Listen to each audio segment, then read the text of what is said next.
of the heart flows the issues of life.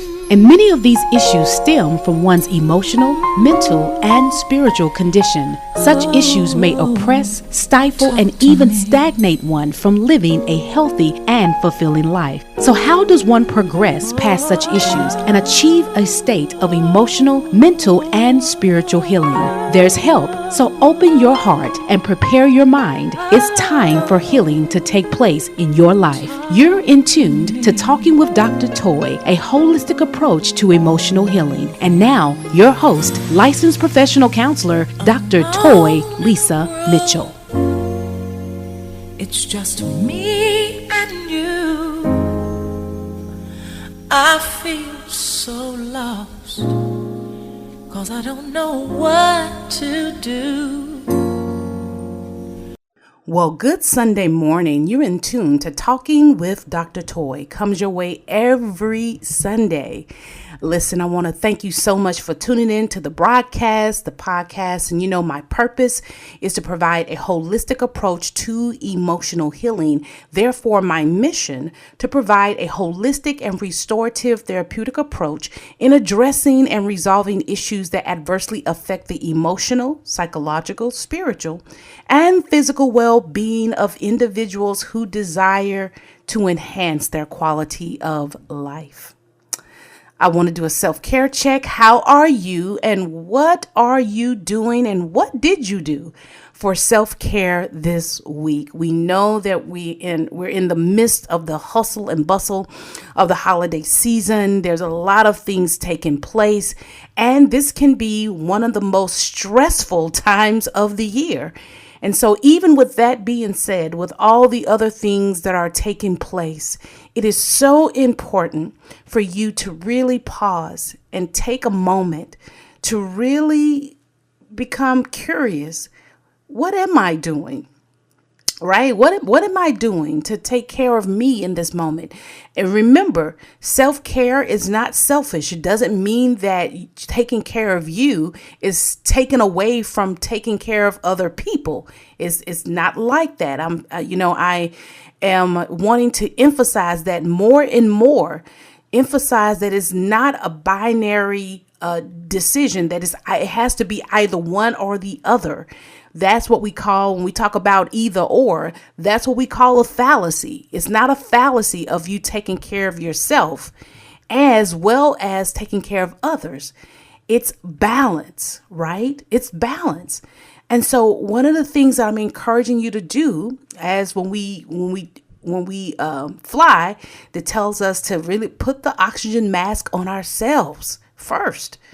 Because if you are not conscious, if you are not well, how in the world are you going to take care of others? So again, it's not selfish. It's an aspect of balance. And I think sometimes we still may, experience some aspects of discomfort and even some guilt and maybe possibly some shame when we think about ways to really minister, right? And to really take care of ourselves as if that's something that is wrong. And it is not. And so I'm still encouraging you, even in the midst of this holiday season, if you're out there in the hustle or bustle and trying to get gifts from other people, whatever that is for you, that you also take time to give something to yourself. And I've said this and I'll say this again. If you say that my schedule is too full, I have too much going on, then I am asking you to consider making an incremental step of 5 minutes. 5 minutes. 5 minutes a day to just pause. And I love that phrase, to engage in a sacred pause of what it is that you need. And again, let's go back to those 3 A's. We talk about those 3 A's: awareness. And really, and I'll take 5 minutes. Hey, we'll take it. So awareness, creating 5 minutes to pause, to become aware of what you are experiencing and how you are experiencing it. Remember, going back to my mission, right? addressing and resolving issues that adversely affect the emotional, psychological, spiritual, and physical, right? So even in that case, pausing to really cultivate an aspect of awareness of how am I doing emotionally? What's happening with me psychologically? What are the thoughts that I'm having? What's happening to me in that space spiritually? Am I spiritually in tune? Am I disconnected? Or am I having a crisis of belief? Right? That happens. Physically, what's going on with my body? Am I anxious? Am I tense? Am I stressed? And is it showing in my body? Am I having different pains and all of this? Now, of course, some of that can come as a result of age. However, we know that there is somatic symptoms that we experience that show up in our bodies. That's why some of the things that we talk about as therapists, we encourage people to, when they're experiencing aspects of maybe depression or sadness, we encourage people to even engage in what we call a body scan, to scan their bodies. Where might you be holding this tension? Where might you be holding this tension? Maybe it's in your shoulders.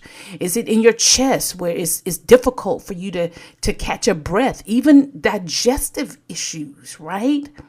These things are interconnected. So when we talk about the mind and body, we talk about that connection and being able to engage in a self-care strategy where I'm just asking 5 minutes where you cultivate this aspect of awareness. And then that second A, right? Attuning, turning towards it, really taking time to become in tune with what you are experiencing, because some of us may practice that other A, which is avoidance, right? So instead of turning towards it to really tune in to what's happening, some of us may practice avoidance, which means kind of turning away from it, suppressing it, burying it. And we've talked about that avoidance trap. We've talked about that before, that avoidance is not a healing strategy. Is it a coping strategy? Yes. Is it a protective mechanism that we use? Yes. But does it heal us? And no, because how can we heal from those things that we do not face? And so what I'm encouraging you to do is to tune into it. Now, here's the thing. Some of us may struggle to tune into it because we may be fearful that we don't know what to do.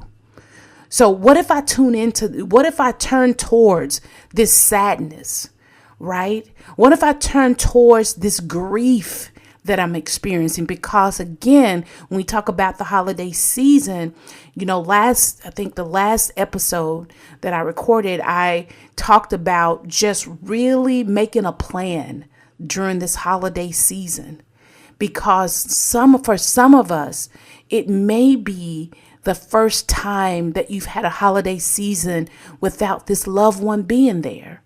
And what can happen too when we navigate the holidays, it can bring up memories, right? And here's the thing. It can bring up memories with that loved one that may induce an aspect of gratefulness and gratitude, but also grief, sadness, right? And it's amazing where in some ways, when we talk about things that can jog our memories, sounds, taste, places. So for you, it may be showing up at the auntie's house that everyone used to gather, or showing up at mom's house. And even though mom is no longer there, it's still those memories. So even pulling up in the driveway, you may experience something coming over you. And you may, and in essence, it may be uncomfortable. But what that is that is your body responding, your system responding to, wow, the moments that we had in this place, and it's bringing, and you may get flooded. And for some of us, we may be in places where we're like, I don't know what to do with that.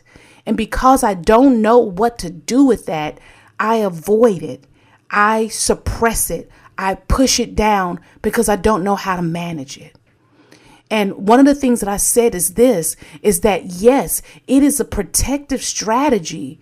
But what happens when you continue to not cultivate strategies, coping, effective, let's say that, coping mechanisms to deal with those things? What happens is that you don't develop the strategies, and you never will because you are avoiding it. And so what begins to happen is that becomes so much bigger in your life, and it takes so much energy to avoid it.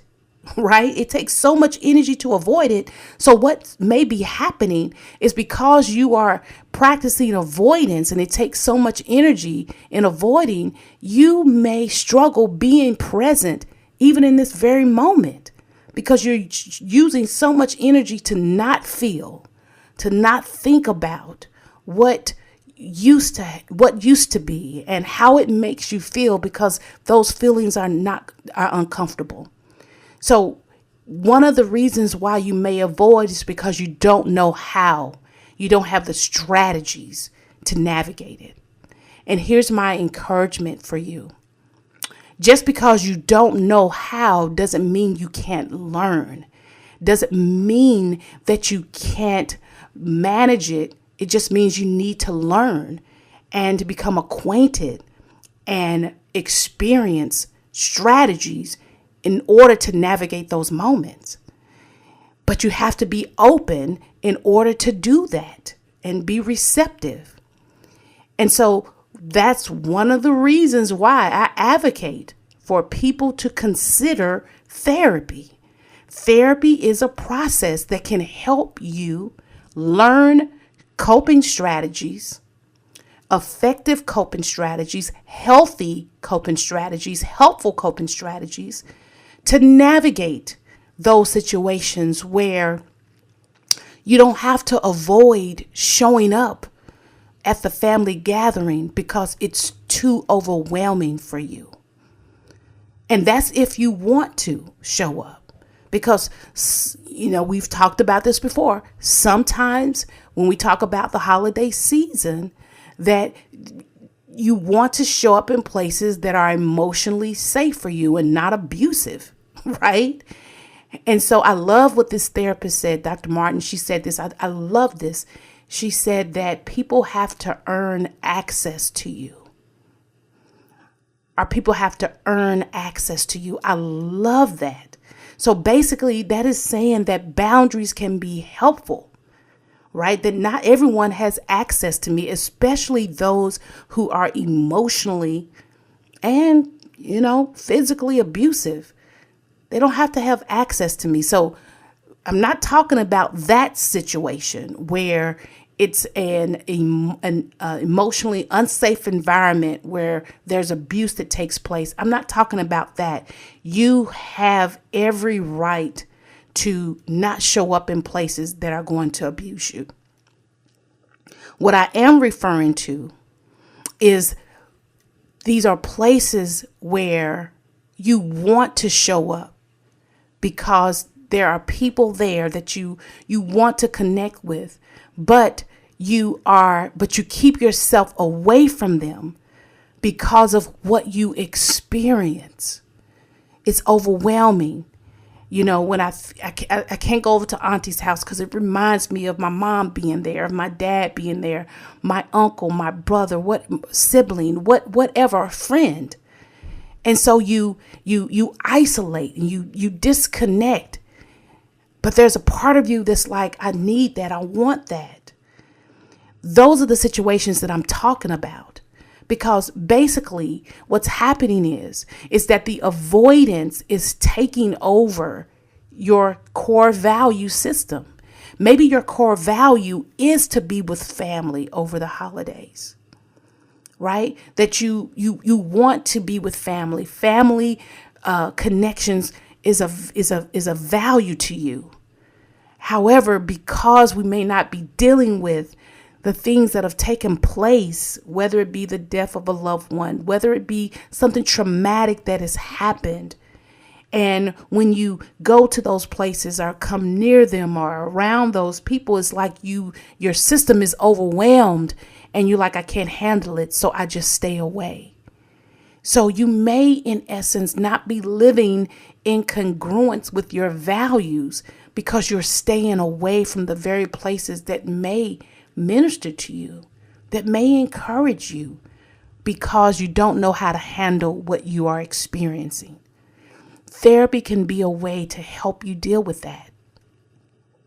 You know, as we come to the close of this year, sometimes the ending of the year and the beginning of something can be a very reflective process if we allow it to be.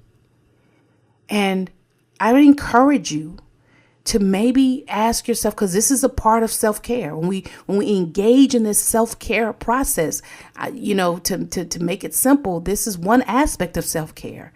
Implementing these 3 A's: the awareness, the attunement, right? The attuning. That can be a process a gift that you give yourself so that you can really be able to identify, am I living a life that is congruent with my values? And if I am not, what are the barriers and what are the challenges? That's that process of attuning, turning towards instead of avoiding. And then that final A is attending, right? Attending to the need. What do you need? What is helpful for you? And here's the question. Sometimes what happens too is that what's the use of asking what I need, because I'll never get my needs met, right? And so I want to encourage you, because sometimes if we're totally dependent upon others meeting those needs, then you know what? We may not get those needs met.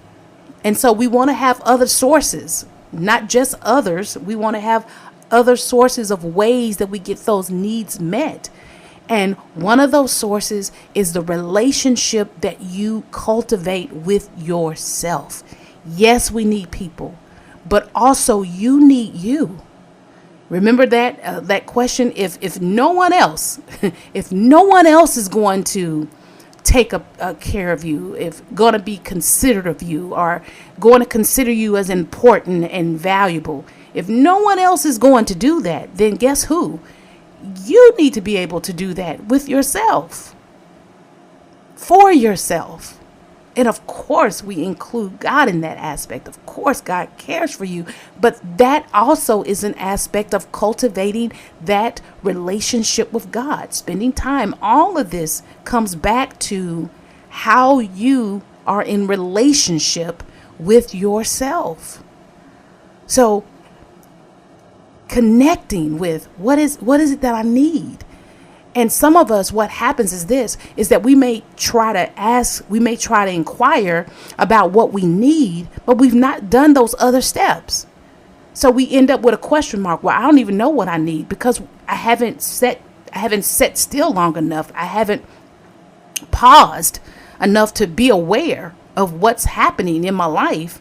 Nor have I taking time to really turn towards and be in tune to what is happening in my life. So I don't know what I need. And so some of what happens is that when we don't know what we need, we just kind of like throw the baby out with the bathwater. Well, I don't know. It's no point.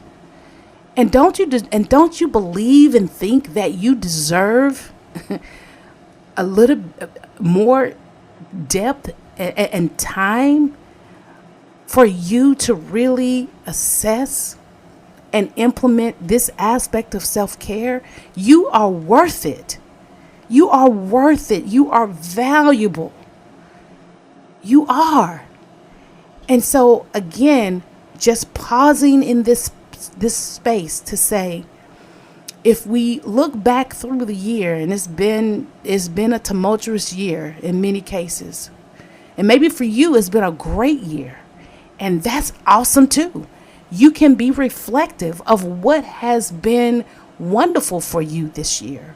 What has been those highlights that you can just take note of and treasure in those nuggets, because you can store that up.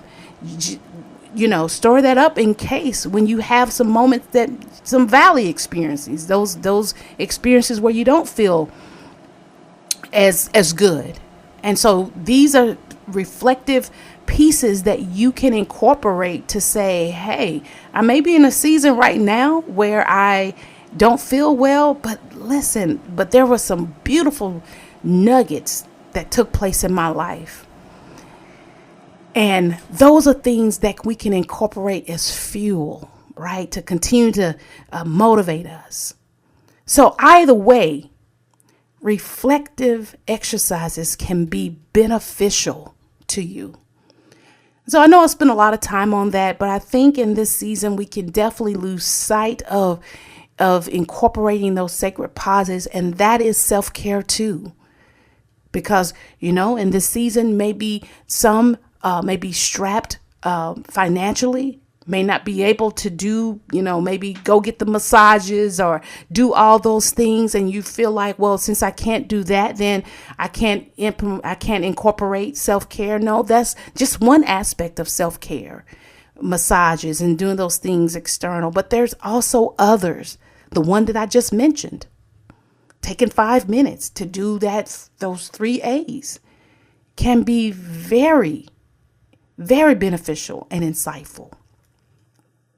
So again, self-care. And then, of course, concept of community care, right? People committed to leveraging their privilege to be there for one another in various ways. Again, how did you show up for others, and how did you allow others to show up for you?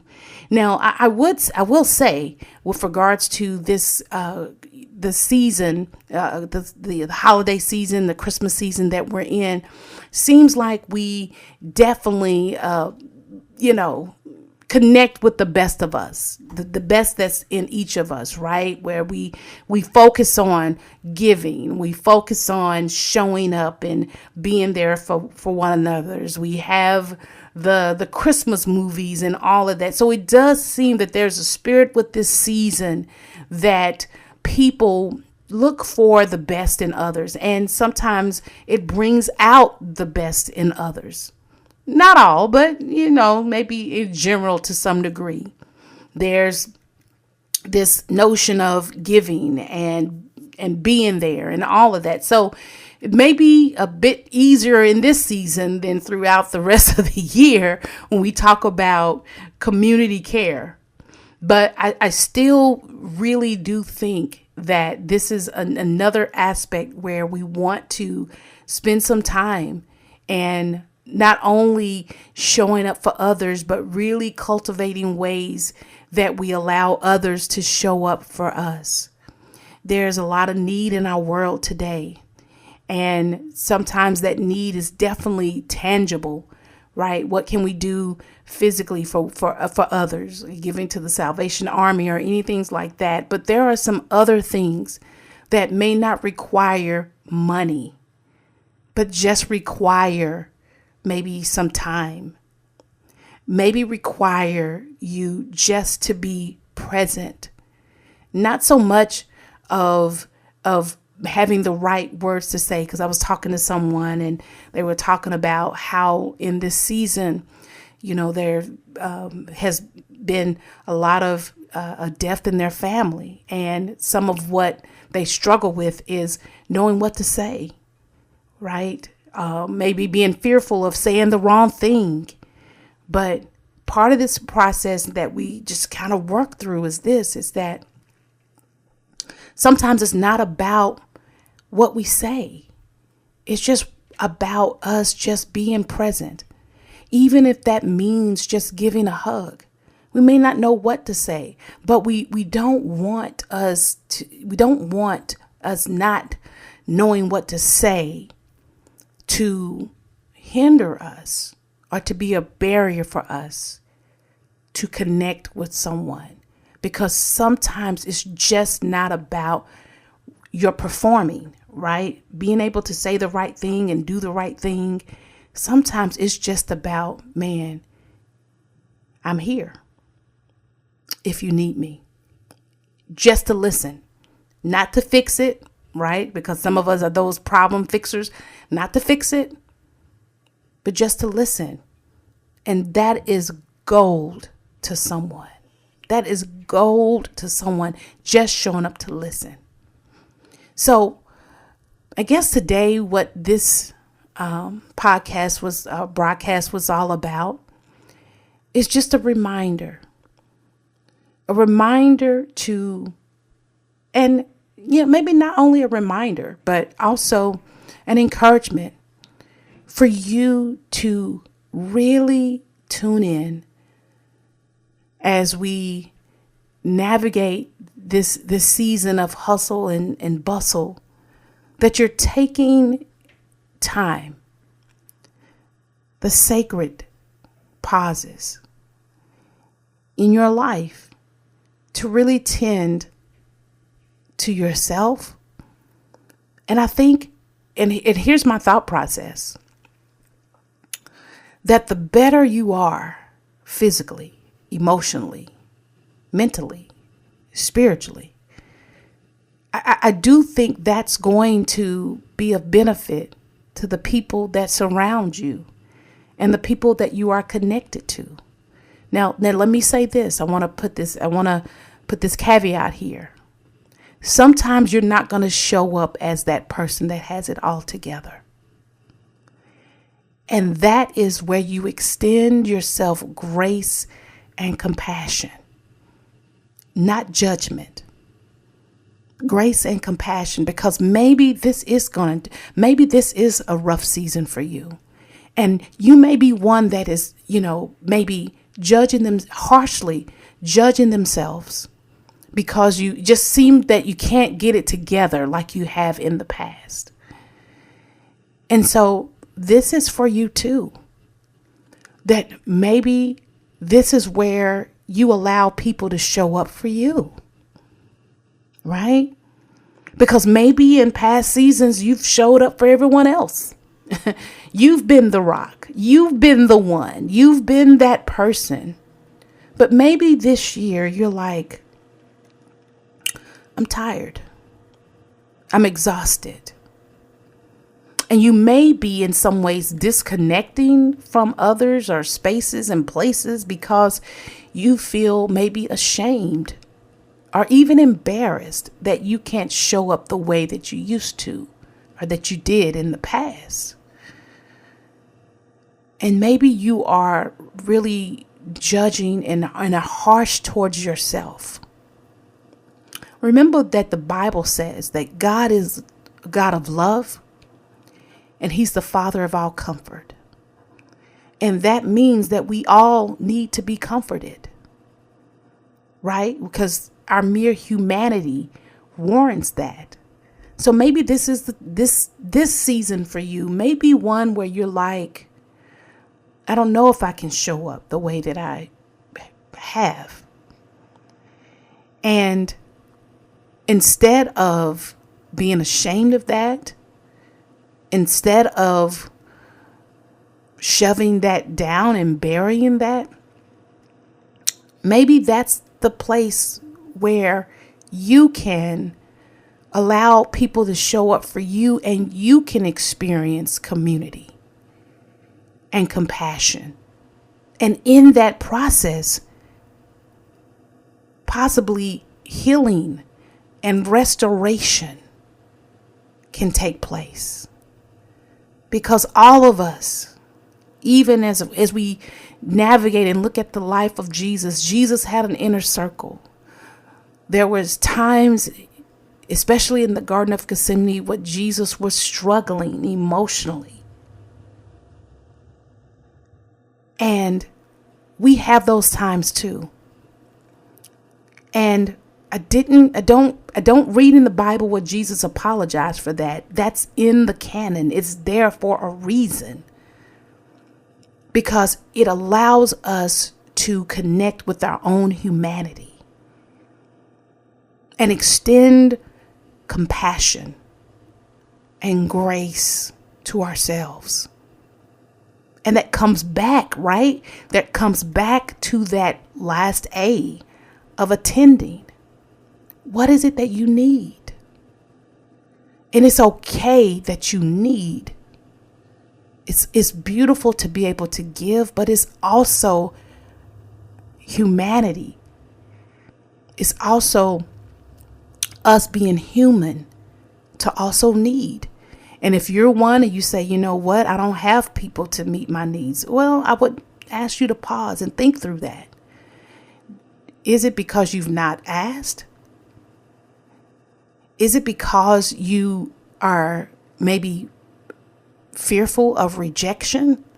Maybe is it because you are embarrassed because people are not used to you needing? And so you kind of break away because you don't want to be in need and people to see that.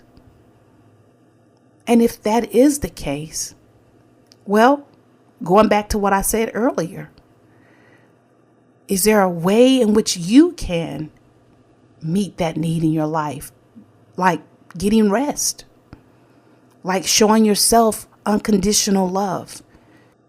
So these are some things that I would love for you to be reflective of as we navigate through this season. Well, listen, that's all the time that I have for today. I want to thank you so much for tuning in. Remember what I always say, relentlessly and intentionally pursue authentic and genuine relationships vertically with God, horizontally with others, and inwardly with yourself. Maintain and sustain a keen sense of awareness and ongoing discovery about self as well as others. 3, take good care of you and engage in things that are helpful for your mind, body, soul, and spirit. And remember, out of the heart flows the issues of life. Let's continue to talk about it and continue our journey towards emotional healing. Until next time, bye-bye. You've been in tuned to Talking with Dr. Toy, providing a holistic approach to emotional healing with your host, licensed professional counselor, Dr. Toy Lisa Mitchell. Please connect with me at talkingwithdrtoy.com or Facebook at Talking with Dr. Toy or email talkingwithdrtoy@gmail.com. I would love to hear your story and hear your heart regarding the issues of life you may be experiencing. Remember, out of the heart flows the issues of life. Let's continue to talk about it. I look forward to hearing from you. Thanks for listening, and please join me next week for Talking with Dr. Toy.